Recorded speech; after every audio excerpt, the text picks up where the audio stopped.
பெண்களுக்கு எதிரான கொடுமைகளை மட்டும் கேளுங்க. 8008 பேர் தமிழகத்திலே 5 ஆண்டுகள்ல படுகொலை. 8008 பேர். 2080 பேர் மேல பாலியல் வன்கொடுமை, ரேப்பங்கய்யா, பாலியல் வன்கொடுமை. கோயம்புத்தூர் விமான நிலையத்துக்கு பக்கத்துல, கோயம்புத்தூரை சுத்தி சுத்தி தமிழ்நாடு முழுவதும் 2080. அது 2080 தாய்மார்கள் இல்ல, மகளிர் இல்ல, 3 வயது குழந்தைகள் இருக்கிறார், 65 வயது மூதாட்டி இருக்கிறார். அதுல பாதி இடத்துல திராவிட முன்னேற்ற கழகத்தினுடைய பொறுப்பில் இருப்பவன் முதல் குற்றவாளியாக இருக்கின்றான். 39,000 குழந்தைகளுக்கு போக்சோ வழக்கு தமிழகத்தில்.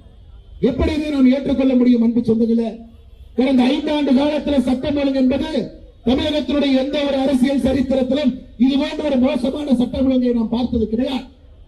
மாற்றம் வரணும், புதிய ஆட்சி, நம்முடைய ஆட்சி வரணும். அண்ணன் எடப்பாடி பழனிசாமி அவர்கள் தமிழகத்தினுடைய முதலமைச்சராக இந்த நாற்காலியில் வந்து உட்கார்ந்து, காவல்துறையினுடைய கட்டுப்பாடு நம்ம கையில் இருக்கணும்.